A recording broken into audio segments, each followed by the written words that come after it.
Bem-vindos ao seu canal de História e Filosofia, A Voz da Ampulheta. Se você gostou desse conteúdo, se inscreva no canal, curta, compartilhe e comente suas dúvidas ou sugestões. Obrigado! Estamos no ano 330 d.C. Constantino, imperador romano, funda uma nova capital, Constantinopla, não às margens do Tibre, mas às margens do Bósforo, onde Europa e Ásia se encontram. Constantinopla ergue-se como uma nova Roma, mas uma Roma diferente. É uma fusão do Oriente e do Ocidente. Aqui, a lei e a ordem romanas encontram a atração na mística espiritualidade do Oriente. É neste solo fértil que a arte bizantina florescerá, uma fusão entre a tradição clássica e a fé cristã.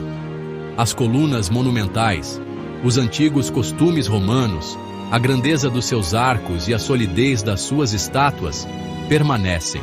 Mas algo profundo muda. Uma nova espiritualidade começa a infiltrar-se na arte. A arte transforma-se numa janela para o divino, uma ponte entre a terra e o céu. O objetivo já não é apenas exaltar imperadores ou feitos humanos. Já não são retratados apenas imperadores terrenos, desenhados em mármore, mas santos etéreos, a brilhar em mosaico. A imagem realista dá lugar ao simbolismo. Santos, anjos e Cristo brilham em mosaicos de ouro cintilante. Não é uma ruptura total, é uma fusão lenta e bela.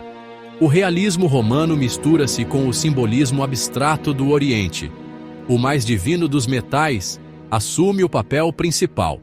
O ouro, símbolo da luz celestial, torna-se protagonista. Cada pequena tessela reflete a luz como se fosse a própria presença de Deus. Ou melhor, uma metáfora da presença de Deus. Já não estamos apenas a olhar para a arte. Estamos a experienciar o divino. A arte já não quer apenas ser olhada. Ela quer ser experienciada como uma visão sagrada. Assim, a cultura romana não desaparece. Ela é preservada, transformada e elevada no Império Bizantino, onde fé, poder e arte se unem para criar uma nova linguagem estética, profunda e eterna. Imagine a arte bizantina como uma tapeçaria sagrada, tecida ao longo dos séculos pelas mãos de imperadores, monges e visionários.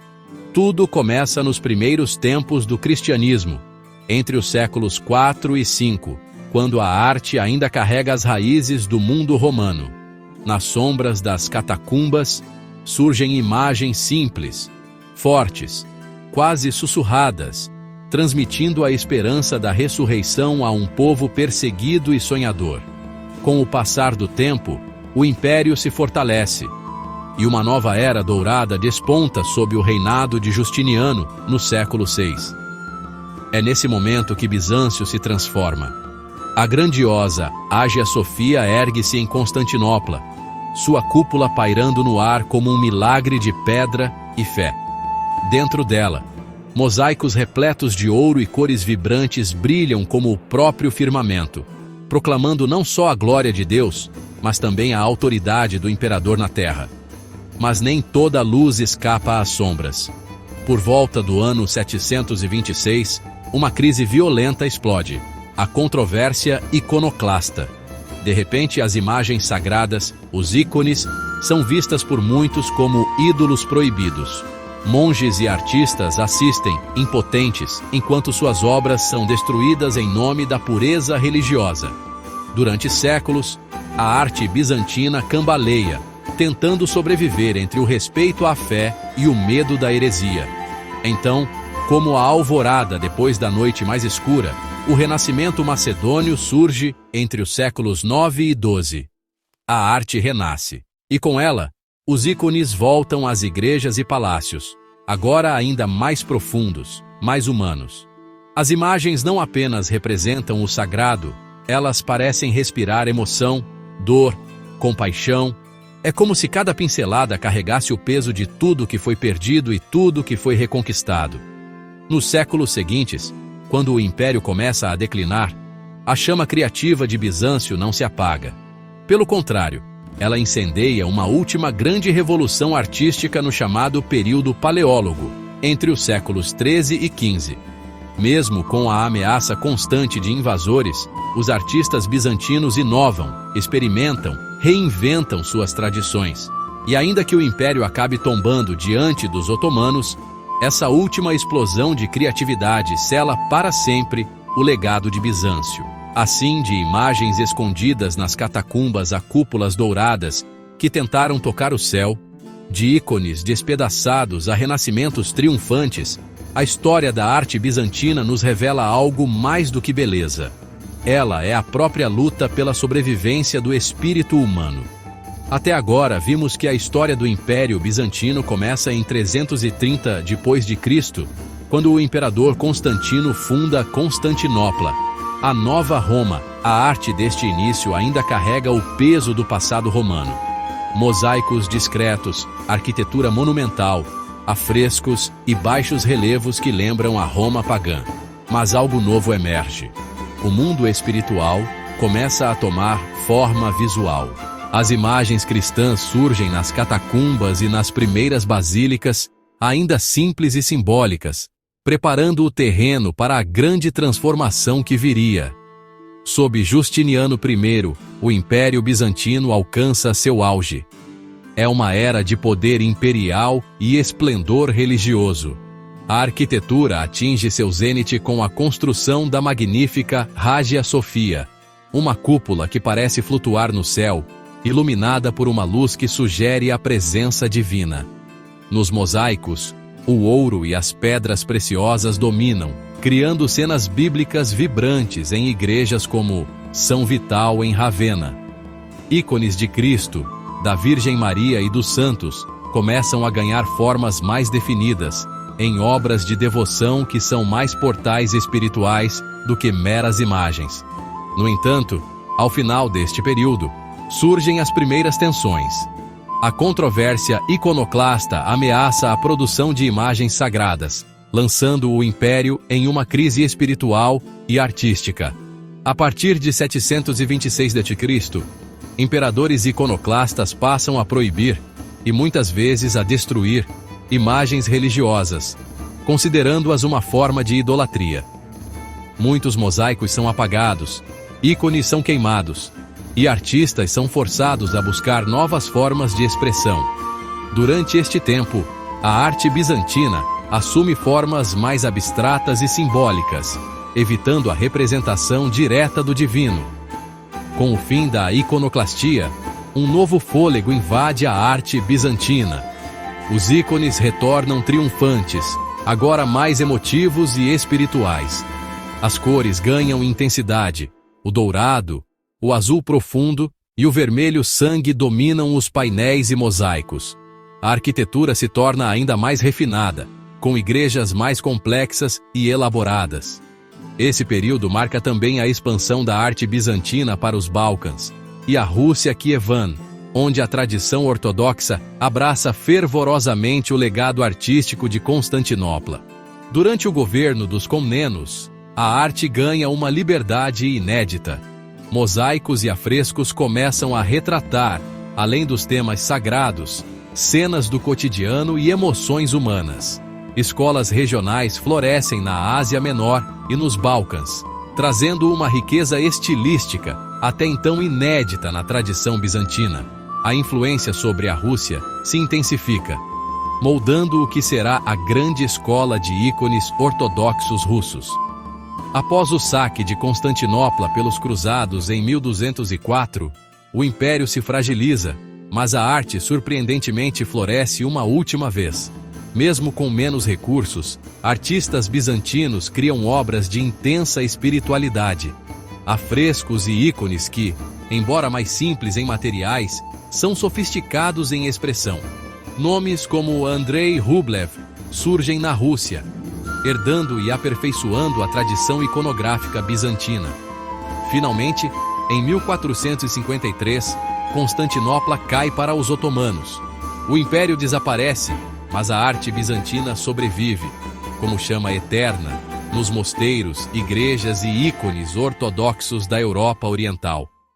Quando pensamos na arte bizantina, não estamos apenas falando de pinturas ou construções, Estamos mergulhando numa visão inteira de mundo. Para o bizantino, a arte era oração, era guerra, era resistência. No começo, ainda no rastro da Roma antiga, as figuras surgem rígidas, frontais, fixas, uma escolha consciente.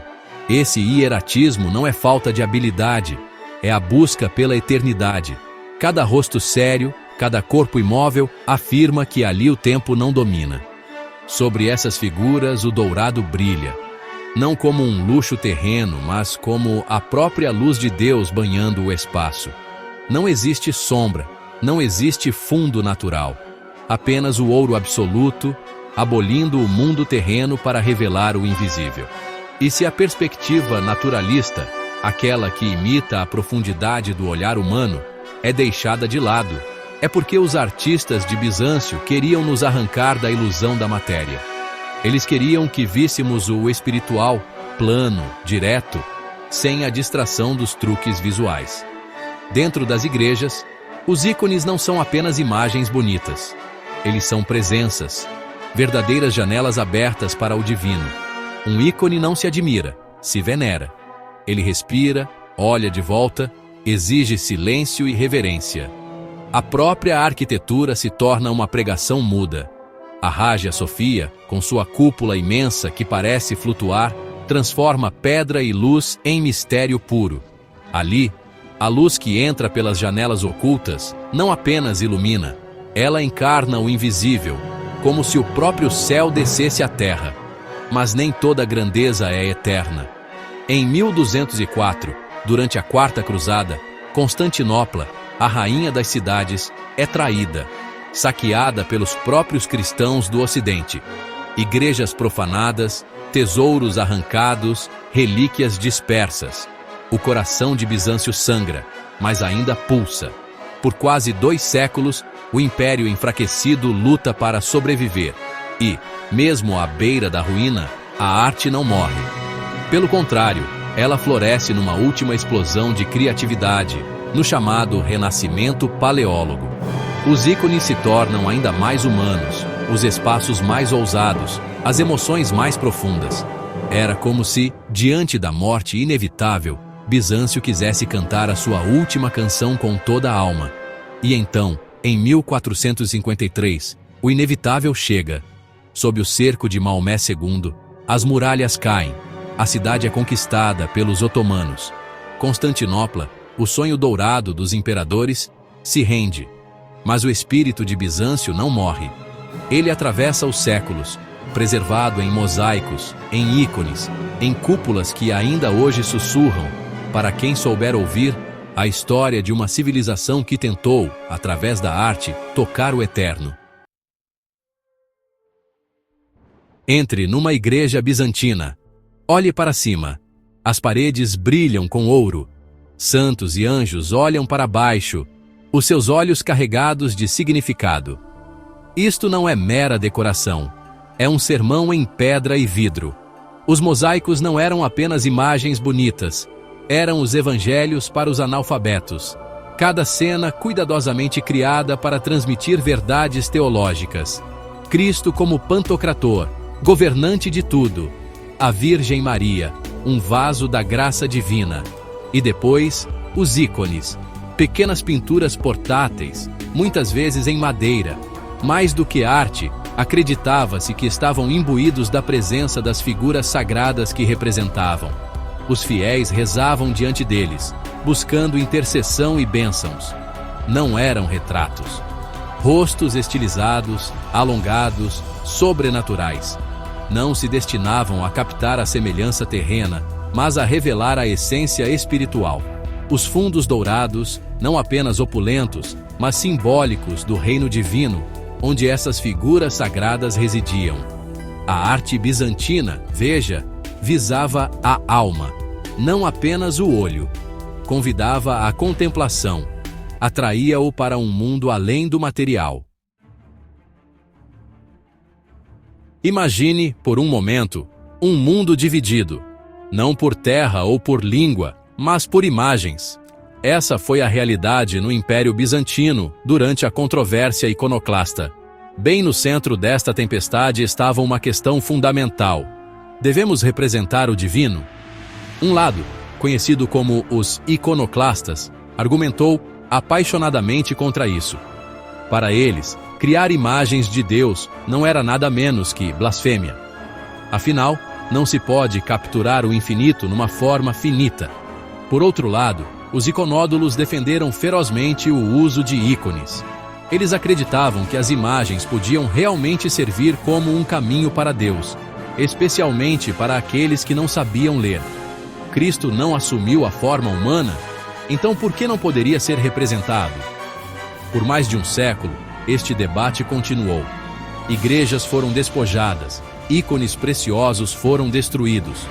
Mas, no final, os iconódulos prevaleceram. A veneração das imagens foi restaurada. A controvérsia iconoclasta, embora um capítulo turbulento, teve um profundo impacto na arte bizantina. Empurrou os artistas a refinar a sua arte, a encontrar novas maneiras de expressar o espiritual sem depender da representação literal.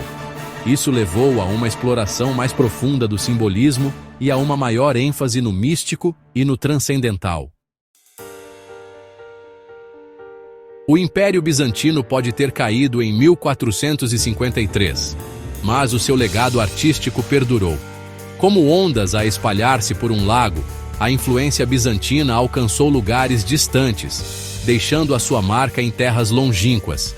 Se viajar para leste, para a Rússia, verá as cúpulas em forma de cebola da Catedral de São Basílio em Moscovo, e poderá ouvir os ecos de Bizâncio nos cânticos solenes da liturgia ortodoxa.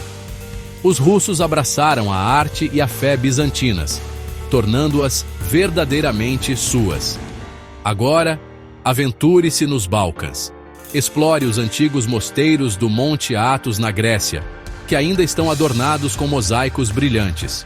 Pode testemunhar o poder duradouro da espiritualidade bizantina nas igrejas ortodoxas espalhadas por toda a região. Mas a arte bizantina não era apenas sobre criar belos objetos. Era sobre expressar uma visão do mundo, uma maneira de entender o divino que ia além do mundo material. Mesmo hoje, a sua influência ainda pode ser sentida na arte, arquitetura e espiritualidade de tantas culturas. Lembra-nos que o verdadeiro poder da arte reside não apenas na sua beleza, mas na sua capacidade de nos conectar a algo maior do que nós mesmos.